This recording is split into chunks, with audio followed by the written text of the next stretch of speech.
You're tuned into the Spot-Up Pod, the official podcast of the Spot-Up Shot newsletter. I'm your host, Paul Garcia. In today's episode, the Spurs went 2-1 this past week with games against the Thunder, Bucks, and Timberwolves. The outside shooting is slowly improving, and the trade deadline is less than 3 weeks away. Welcome back to another episode of the Spot-Up Pod. My last episode came out on Monday, so there's only been 3 games that we have to review for this past week, so let's jump right into these games. So let's go back to Tuesday. The Spurs are on the road at Oklahoma City. The Thunder were favored by 8.5 points in this game. There was no Devin Vassell for San Antonio, and the Oklahoma City Thunder were without Isaiah Hartenstein and Lou Dort. This was basically a close game in the first half, but then the Thunder went on a 22-7 run in the last 6 minutes of the third quarter to lead by 19 points going into the fourth. The Spurs did get as close as 12 points in the fourth, but OKC expanded their lead and they ended up winning by 21 points. That became the largest loss of the season for the Spurs and their first loss of the season to Oklahoma City. So the Spurs still do lead the Thunder in the season series 3-1. The final matchup will take place on February 4th in San Antonio. Looking at the math game from that matchup, the Thunder had a big advantage in the 2-point scoring, winning that area by 20 points, and then also they won the free throw line by 7 points.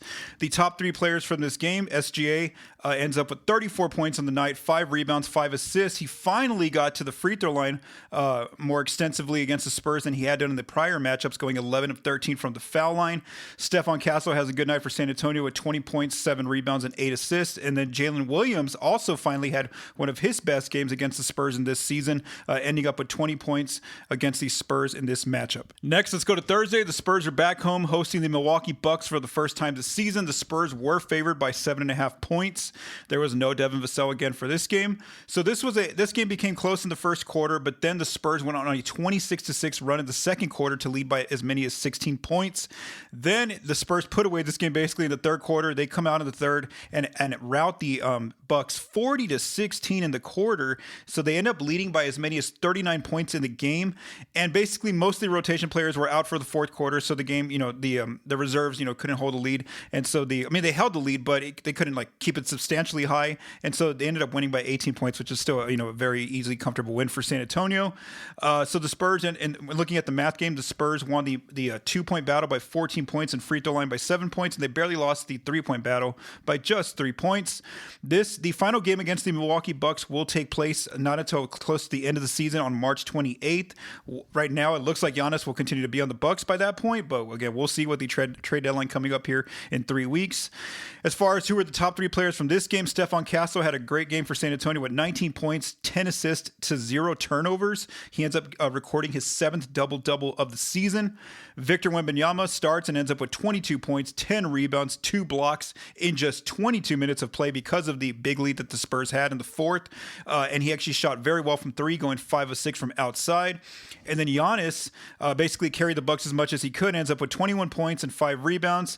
One thing to note is that the Spurs tried different defenders on him. Wemby played against him early in the first quarter, but then Wemby got hurt and came back into the game later in the game. So when Wemby went out, it ended up being Stephon Castle and Keldon Johnson who took their chances of guarding Giannis for big chunks of the game as well. Now let's go to the most recent game for the Spurs, which took place on Saturday versus the Minnesota Timberwolves. The Spurs were favored by 4.5 points in this game. There was no Devin Vassell again for San Antonio.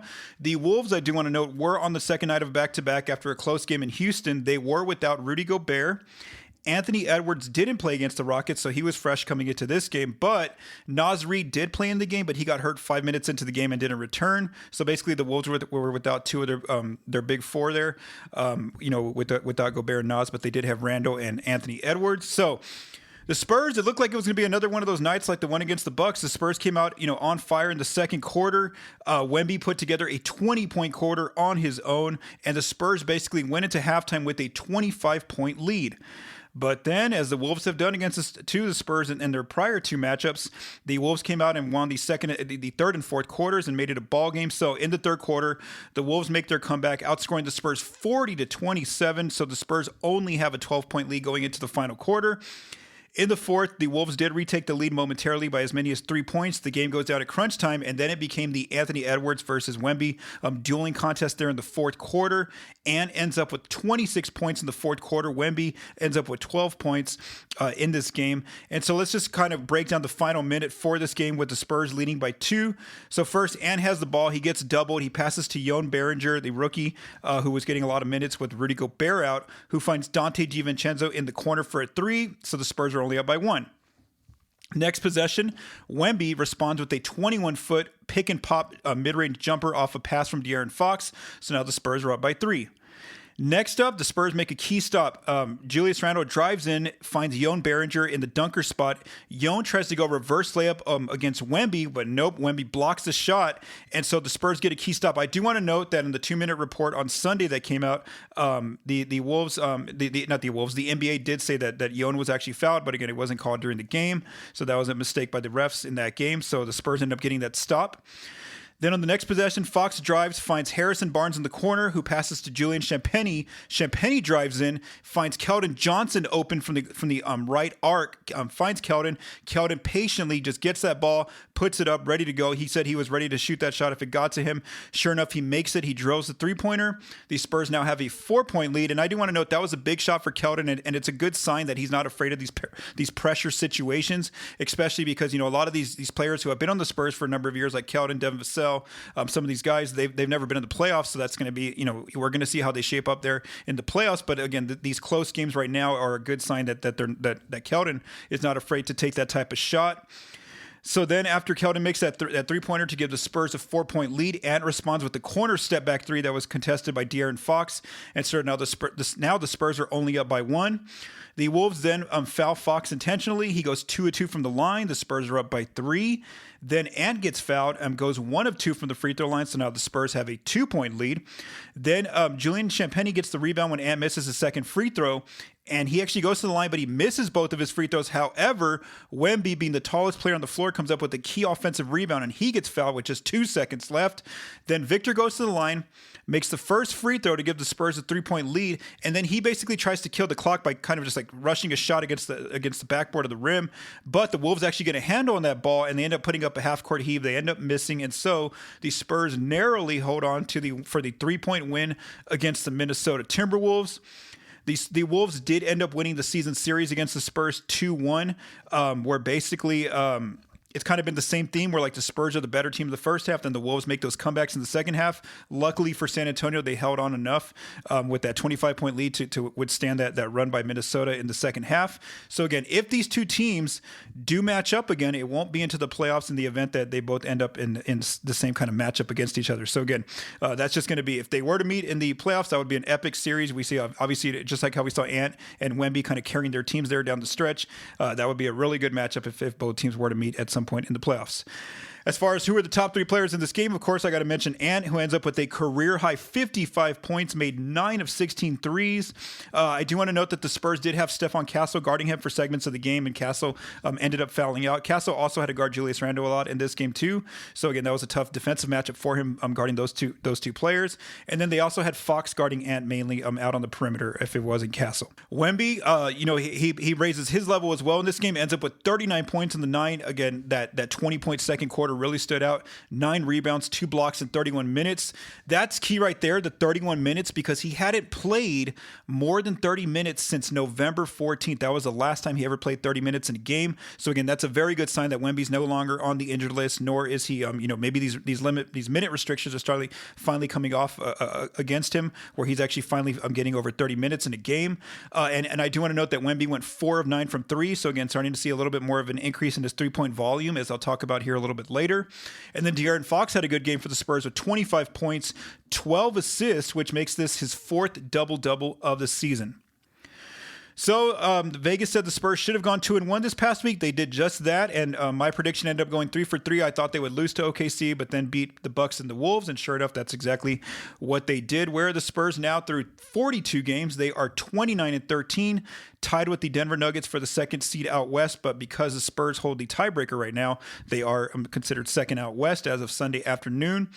The Spurs are well over their Vegas over-under. They were supposed to win about 44 games this year. So far, they're on pace to win anywhere from 53 to 56 wins. They have a 99% chance of making the playoffs, a 51% chance of going to the second round, a 16% chance of getting to the conference finals, and a 3.6 chance of getting to the finals. And finally, a 1.7% chance of winning the finals per ESPN's BPI model. The Spurs did play two good teams this past week in the Oklahoma City Thunder and the Wolves. So I do want to mention what their record is against those top tier teams, those teams that are 600 and above this season. The Spurs are now 9-4 with wins over Boston, OKC, Denver, one win against Minnesota, a win against Houston, and two wins against the Lakers. And their only losses are one loss to the Thunder, two losses to the Wolves, and one loss to the Lakers. All right, so now for our second topic, I want to go through the outside shooting slowly improving. So I do want to mention that it's a very small sample size. It's only been 4 games, but finally, I mean, you've heard me here on the podcast. If you've been following my writing, that's all I've been talking about for like the last 2 or 3 weeks is, the Spurs are in the shooting slump. They can't make threes. They're shooting like 20% almost every night. And so now they're finally, it looks like that shooting slump might be over finally, and they're slowly going in the right direction, trending upward. So let's just look at these last 4 games for the team. So again, it's a very small sample size, just 4 games. So it starts off in that first game against Minnesota when they lost. They at least shot 34% from 3, so that's been better than what they had been shooting before.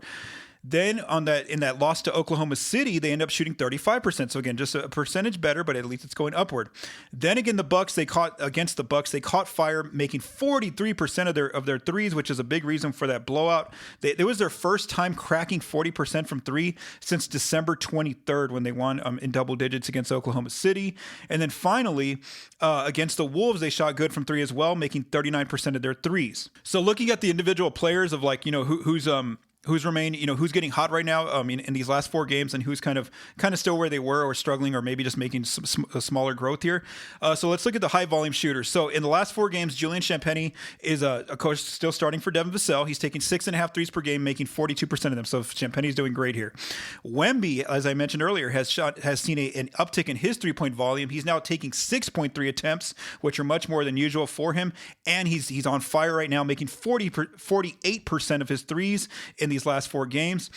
Harrison Barnes is taking 5.3 per game attempts, and it's not where you would expect from Barnes. He's at 33% right now in these last 4 games, but at least it's better than where he was, like it was in that 20% range. So again, Harrison Barnes is at least shooting 33%. He's starting to get a few to go in each night, and then De'Aaron Fox's 3-point percentage is slowly ticking upward. He's taking 5 threes attempts per game and making 35%. Again, much better for him. He was shooting about 19-20% during that slump. So again, 35% is looking a lot better for Fox. As far as the low volume shooters, Keldon Johnson takes 4.3 attempts per game right now, making 47%, again on fire, hit that crucial one against Minnesota in crunch time. Dylan Harper's still struggling. He's taking 3.5 attempts per game, only making 21% of them in these last 4, which kind of matches where he's been in that slump. And then Stephon Castle has been on fire. He's only taking three attempts per game. And again, defenses leave him wide open. They back off of him. They go under him on screens. But he's making 50% of his shots in these last 4 games. So again, that's just a small recap of what's going on lately from outside. And the hope is that the trend continues to go upward or kind of flatlines there in that 35% range, which is where the Spurs were before that shooting slump came into place. Next up, let's talk about the upcoming trade deadline. So the trade deadline is now a little less than 3 weeks away on Thursday, February 5th. With how surprisingly good the Spurs are this season already, again, being second out west, on pace to 53 to 56 wins. Again, their name hasn't been mentioned much in the rumor mill because, again, they're not one of those teams that looks like they need a lot of needs right now via trade because of how good they are. And so the latest reporting we've had comes from Jake Fisher over on the Stein line, where he mentioned the Spurs with 2 other teams that are doing very well this season, the Denver Nuggets and Oklahoma City Thunder. He said this about those 3 teams. He said, little tinkering, by contrast, is expected from OKC, San Antonio, and Denver. So basically, this was about Fisher writing about how the Lakers and have been looking for a 3D wing in the trade market, and so have the Minnesota Timberwolves been looking for a point guard. And so when he's talking about some of those top teams out west, he's saying that the Spurs, Thunder and Denver don't seem to be those teams that are very active right now, in the trade area. So again, because of how good the Spurs are right now, again, I don't see that there's going to be a lot of urgency to make these splashy moves there at the trade deadline. But again, that's today as of January 18th. I think maybe had the slump continued, the shooting slump, maybe they get a little bit more aggressive. But again, right now that it's kind of starting to come back into place, they're shooting. It doesn't look like it's going to be a huge move for San Antonio right now as of January 18th that I'm recording this episode. I do think, though, that they could make some moves on the margins, maybe adding an extra shooter off the bench, there in the reserve lineups, or maybe trying to get some draft capital for Jeremy Sohan, since we know that he's out of the rotation and he's also going to be a restricted free agent after the Spurs did not extend his contract this past October. So what do the Spurs have going into the trade deadline? So they have Sohan's $7 million contract. They also have Kelly Olynyk's $13 million expiring contract that they could either use for an individual player, send one of those players out and get a player back, or they can combine those two salaries to get a player with a larger contract. Zach Lowe kind of mentioned this strategy on one of his earlier podcasts, within the last month, or it might have been December, that's kind of what the Spurs might do is use Sohan and Olynyk's contracts together if they do go out and make a trade. As far as draft capital, the Spurs have a lot of draft capital. They have 7 upcoming first-round picks in the next 7 years with 3 pick swaps. They also have anywhere from 15 to 17 second-rounders in the next seven years.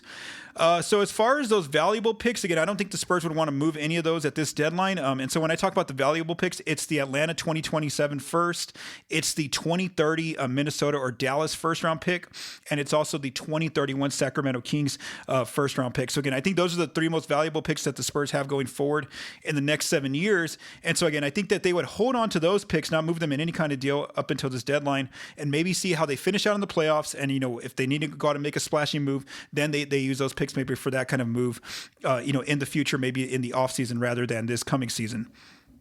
Now, something to mention about the Spurs' own first-round picks, like I mentioned, they have a lot going forward, but those picks are going to start losing their value very quickly because we see how good already this team is in just Wemby's third year. So going forward, Wemby, Fox, Castle, Harper, all these young players, going forward, this team is expected to be, a contender going forward. And so the value of these picks is going to continue to these picks are going to lose their value basically, end up picking in that 25 to 30 range going forward, just depending on where the Spurs finish each season. So again, as far as the Spurs' picks, their own picks going forward, those don't look, as appealing to teams maybe going forward. Now, on Friday, I did write a piece called 2026 Trade Deadline Players Who Fit with the Spurs over on the spotupshot.com if you want to check that out. And so I didn't put any hypothetical trades together. What my goal was here was just to kind of look at all 29 team rosters. I'm looking for mainly, mostly three-point shooters, so high-volume shooters, shoot a decent percentage right now this season. Then looking at their contracts, how much years are left on their deals, and then looking at trying to be realistic with is this player gettable? Basically there's some players who would obviously fit with the Spurs, but maybe their teams are doing very well, and you just can't see those teams giving up their players. So basically that was kind of my mindset making this list, is kind of who might be gettable, and mainly it's a lot of players on teams that are struggling, teams that are below 500 and don't look like they're in the playoff picture. So I mainly looked at two types of players that are shooters who could come off the bench, play at that 10th spot that's open right now next to Dylan Harper, Julian Champagnie, Keldon Johnson, and Luke Cornett. Is there a reserve shooter who could come in and fill actual minutes there, not just get spot minutes like how Lindy Waters does, Jeremy Sohan, Kelly Olynyk, Carter Bryant. I'm just trying to see if there's anybody out there that can maybe get that 10th spot, those 10 spot minutes. Then the more drastic move would be for the Spurs to actually look for someone to replace Harrison Barnes in the starting lineup. And again, I don't think that's the approach they're going to take, because I think that Barnes' numbers are starting to uptick slowly. Or even if they wanted to make a change, I think they could look at, once Devin Vassell comes back, maybe adding Julian Champagnie to the starting lineup and having Barnes come off the bench. So again, I don't think they're going to be, they're not desperate right now where they're going to go out and make an aggressive move to try to get someone who could start just based on where they're at. I think they want to finish out the season, go into the playoffs, and see what their needs are based on their playoff outcome. So I'm going to first begin by looking at those reserve shooters off the bench. I'm going to rank these 9. I had 9 players in my piece that I mentioned. So again, read it on the spotupshot.com. And I have 9 players, and I want to just rank them, basically on how I feel are players that are either most gettable or maybe the best fit this season. And I'm going to begin with players who have either a year or less coming up on their contracts. So again, short-term moves here for the Spurs in that reserve unit. I think that the first player I mentioned was that I think ranking these players is Luke Kennard, 6'5" wing, $11 million left. I mean, $11 million this year. He's an upcoming free agent. So again, you could just basically get him for this upcoming playoff run. Atlanta is a team that is struggling right now. They're kind of right there in that playing picture, but they do have a losing record. So again, because he's a free agent, I think you can that he is gettable right now at this deadline. So again, Luke Kennard might be an option. Then there's Gary Trent Jr. on the Bucks, 6'5" guard / wing. He's only making $3.6 million. 1 year left on his contract with the player option, so maybe he ends up opting out. So again, because of where the Bucks are, right now they are still trying to get into the East playoffs or at least making the play-in, but they are continuing to lose and they're really struggling as we saw them get blown out by San Antonio and I think it was Minnesota or somebody else blew them out recently. And so because he does provide that one skill that Milwaukee really needs, I'm not sure how much they would want to let him go, but his minutes have reduced a little bit. His shooting's also not where it was in the past few years, so maybe he's more gettable. And again, it's a low cost move for San Antonio. Gary Trent Jr. There's Ayo Dosunmu from the Chicago Bulls, 6'5", $7.5 million this year. He's an upcoming free agent as well. Bulls are kind of like the Bucks, where they're kind of right there on that play-in verge, but they also have a losing record. Dosunmu, the only concern for me is that he's more so a guard who, he shoots well from three, has a pretty decent volume, but he also likes to, penetrate, drive, and kick. But that's an issue when you're on a Spurs team where you already have Fox, you have Castle, you have Harper with the ball in their hands, plus you have Wemby, creating a lot of the offense. So that's why I'm not so sure he's the perfect fit, just because of again, he's more so a guard who likes to drive in as well as shoot the three ball. But Dosunmu might be an option there. Then the last two are more so, I would say, the out of these players in the 1 year range, I think these are a little bit these two players are a little bit tougher to get, or maybe I'm not as high on getting these two players. So the first player is Keon Ellis, 6'3" guard on the Sacramento Kings, $2.3 million this year, but then he's an upcoming free agent. Again, he's another guard, so it's a little bit, even though he's not like Dosunmu where he's going to be driving in a lot. He's more so that 3-and-D kind of player. I think out of all these players I'm about to mention, he's one of the better defenders.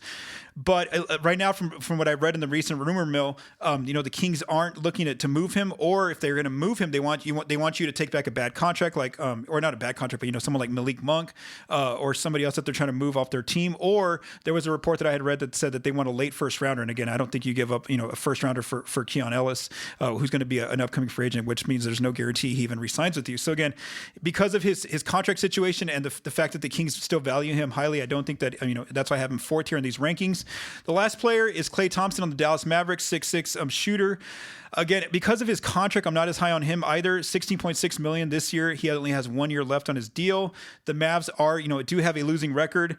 But again, with Klay's situation too, I'm not sure how happy he would be in a Spurs team where maybe he doesn't have guaranteed minutes every night. At least with Dallas, I know he's coming off the bench, but he's at least getting those guaranteed minutes every night. And he likes his role, getting to be one of those players who can kind of let it go from with his shot selection. And so again, because of his contract situation too, $6.6 million, you might be able to get him for Olynyk, or you might have to send out two players for him. So again, I'm not as high either on Klay. For me as a big Klay fan over the years, I would just be excited to see his shot form every night as just a person who watches basketball. But again, he's not quite where he was in his days with the Splash Brothers.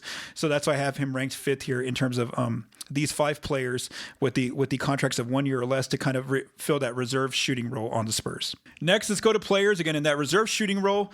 With 2 or more years left on their contract. Again, these players I'm not as high on, just because I don't like the fact that for the Spurs they have they already have Fox's extension that kicked in. They're going to have Wemby's extension coming up whenever he signs a max contract. Then they're going to have Stephon Castle and Dylan Harper coming forward in the next few years as well.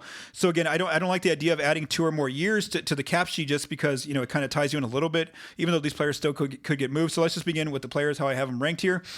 First player is Svi Mykhailiuk out of the Utah Jazz, 6'7" forward or wing, making $3.6 million per year. He has 2 years left on his deal, non-guaranteed in the third year, and then or second year, and then team option in the third year. Again, Mykhailiuk, he's not in the rumor mill. Again, he's a starter right now for Utah. Again, I'm not even sure how much they want to move him. Maybe they like him on his low value contract right now, but maybe he's a player who's gettable for the Spurs. And again, you have more optionality with the fact that his contract really isn't guaranteed until after this past year. Then there's Corey Kispert, who just got moved from the Wizards to the Hawks. 6'6" wing shooter, making $13.9 million this year. He has 3 years left on his deal with the last year has a team option. So again, you're getting tied down more so on the money. He's going to provide that outside shooting for you, but again, defense may not be there as much. So again, because of the number of years, I'm not as high on getting Kispert. Then there's Sam Hauser, 6'7" wing out of the Boston Celtics, making $10 million per year, but does have a guaranteed 3 years left on his deal. Again, I'm not sure how gettable Hauser is at the moment. I know in the offseason, there was a report that the Spurs, right around the draft time, when they were trying to look to possibly move the 14th pick that turned into Carter Bryant before the selection was made, there was a report that the Spurs were talking to the Celtics about Hauser, possibly for that 14th pick. And then also there was all these reports, in the offseason when Boston was trying to reduce payroll, that Hauser was one of those players on the trade block. But now, looking today in mid-January, the fact that the Celtics have been really good, surprisingly good, a top 3 team out east, looking like a contender if Jason Tatum is able to come back and play at the levels that he's played at. I'm not sure how urgent the Celtics want to move Hauser now that they're actually really good again. And so again, that's why I have him third here, more so because of the Celtics situation with him. And then finally, there's Santi Aldama, 7-footer out of the Memphis Grizzlies, $18.4 million, just re-signed with the Grizzlies this past off season. He has 2 years left on his deal, but the second year is a team option. Again, Aldama doesn't look like he's available right now. That's why I have him here fourth. I do think he would be a really good fit, even if you had to move 2 players for him, like Olynyk and Sohan for him. Even with the 2 years left in his contract, I just think he would be a great fit. But again, right now he doesn't look like he's available. I do wonder if the Grizzlies do end up moving Ja here in the next 3 weeks, and then they just go for a total rebuild, wanting to rebuild around Cedric Coward, Zach Edey, and Jalen Wells, then maybe they put Jaren Jackson up available for trade. Maybe they start taking calls on Santi Aldama, and then I do wonder if maybe that the Spurs should make the phone call to Memphis if Aldama were to become available in the next 3 weeks. But again, I have him ranked the lowest here because I don't think he's available at the moment. All right, now looking at starting forwards, again, in the event the Spurs want to look at a player to replace Harrison Barnes' starting lineup, again, there's only one player who looks available right now, and that's Michael Porter Jr. of the Brooklyn Nets, who's off to a really good season. Listening to some of the national media, he might actually make the All-Star reserve team this year.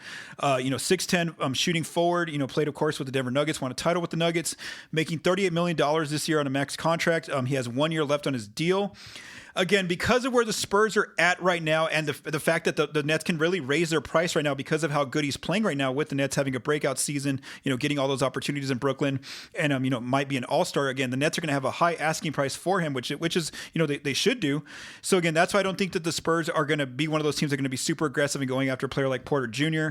Just because, the asking price from Brooklyn and the fact that I think the Spurs want to see what they have right now, even if it's Barnes starting or maybe it's like Julian Champagnie starting going into the playoffs. So again, that's why I don't think the Spurs will be active in going after Michael Porter Jr. At this time. All right, these last 4 players who could be starting level players, again, they're at the forward spot. Are these players I'm putting in the category of you hope they become available. So again, according to the latest rumors, these players are not available at the moment on January 18th that I'm recording this episode. The first player who, of course, I think is the ideal fit for the Spurs would be great is Trey Murphy III of the New Orleans Pelicans. 6'8" wing, making $25 million this year. Great contract, 3 years left on his deal. Again, the latest reporting from Chris Haynes of Amazon Prime was that the Pelicans have been telling teams that Murphy, Herb Jones, Zion Williamson, Derek Queen, and Jeremiah Fears will all make it on the Pelicans roster past the trade deadline. They will not be moved. Plus, there was an ESPN report recently that said that the Pelicans have been rebuffing calls on Murphy. 3 weeks to go. It looks like the Pelicans' stance is that they are not going to move Murphy. If that stance changes, though, in the next 3 weeks, I do think the Spurs need to get on the phone as quick as possible. And I think he's more gettable, with multiple first-round picks, but maybe not those most valuable picks that I mentioned earlier, in this segment. The next player who would be a great fit for the Spurs, but again, not available at the moment, is Lauri Markkanen of the Utah Jazz, 7-footer, forward, making $46.9 million this year, has 3 years left on his deal. Again, Markkanen would be a great fit, but with him, the difference between him and Murphy is that I think that Utah would have a very high asking price for him, where they might want one of those future pick swaps that the Spurs have that are very valuable. And again, he's not available at the moment, according to all the reporting. So again, that's why I just think, Markkanen is more like a pipe dream at this time.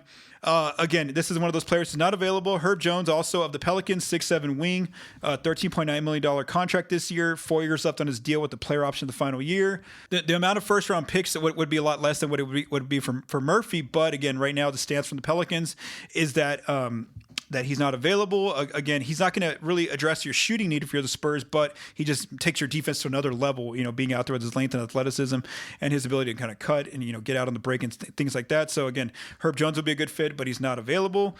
And then finally, Again, this is a player more so to watch in the event he becomes available. Would be just taking a chance, maybe looking at, Jaren Jackson Jr. from Memphis, 6'10" big forward, making $35 million this year, then has a 4-year deal coming up, 4 years left on his deal with a player option in the final year. Again, there's been no reporting that he's available, but there has been reporting that teams have been calling about him, though the Grizzlies look like they want to still build around him. But again, if Ja gets traded soon in the next 3 weeks, and then Memphis wants to go into a total rebuild mode, who knows if Jackson becomes available? And I just think it'll be interesting. The defense, him and Wemby out there, they both protect the interior, really well. They also, can switch out on the perimeter very well for bigs. And then the offense will be a question, but Jackson can at least spread the floor alongside Wemby in making 3-pointers. But again, unless he becomes available, I don't think the Spurs should put in a call for Jaren Jackson Jr. So again, those were the 9 players I wrote about over on the spotupshot.com. If you want to read that piece, again, I have more details, with their numbers, more details on their contract situations and why I think they would be good fits, etc. But I just kind of wanted to rank them here in this episode of the Spot Up Pod, and I will actually be putting more hypothetical trade packages together this coming week with some of these players, especially more the realistic, players in terms of gettable players, I would say, here at the trade deadline coming up. Let's keep going. All right, so now before I close out this episode, let's look at the upcoming 4 games for the Spurs this week. So in the last 10 games, the Spurs are 6-4. They have the 19th ranked offense and 4th ranked defense. So that's kind of the numbers I'm using as looking at all these teams in their last 10. So let's go to Monday. The Spurs are at home hosting the Utah Jazz. Devin Vassell will be out for this game, according to the Spurs' injury report, and then Lauri Markkanen is also going to be out for Utah. The Jazz are struggling, though, since beating the Spurs the last time. They're 2-8 in their last 10. They have the 23rd ranked offense and the 30th ranked defense. Because the Jazz don't have Markkanen, and because the Spurs have been playing a little bit better here against Minnesota and Milwaukee, especially on the offensive end, is starting to look better now. I am going to say that the San Antonio wins, although Keontae George, of course, is a player to watch for Utah, who played very well against the Spurs. Then on Tuesday, the Spurs are going on a back-to-back to Houston to play the Rockets. It'll be the second meeting between the two teams this season. The Rockets are kind of like the Spurs, stumbling a little bit, but also, still winning. So they're 5-5 in their last 10. They have the 20th ranked offense. Their offense is also struggling, but they do have a very good defense, 8th ranked defense in the last 10. So because it's on the second night of a back-to-back, I am going to say that Houston wins this game. Then on Thursday, the Spurs go on the road to Utah to play the Jazz again this week. And so I've already mentioned how the Jazz are struggling, yada, yada, yada. So I'm going to go and say the Spurs win this game. And then on Sunday, the Spurs return home to host the New Orleans Pelicans, who the Spurs have defeated multiple times this season. The Pelicans are, struggling right now. They're 2-8 in their last 10 games. They have the 24th ranked offense and 28th ranked defense. So I do think this should be a Spurs win. Although I will say the Pelicans always put up a fight against the Spurs, so maybe it won't be an easy win, but it should be a Spurs win nonetheless. So this looks like a very favorable week for the Spurs. So at worst, they should go at no worse than 3-1 this week. So we'll see if that's my prediction. 3-1. We'll see if they do that. Thank you for taking the time to listen to this episode of the Spot Up Pod. If you like what you heard, please subscribe and leave us a rating on your favorite podcast apps and our YouTube channel. The Spot Up Pod is recorded and produced by Paul Garcia. The music for this episode was written by Vincent Garcia and Paul Garcia. Thank you for listening and have a great day.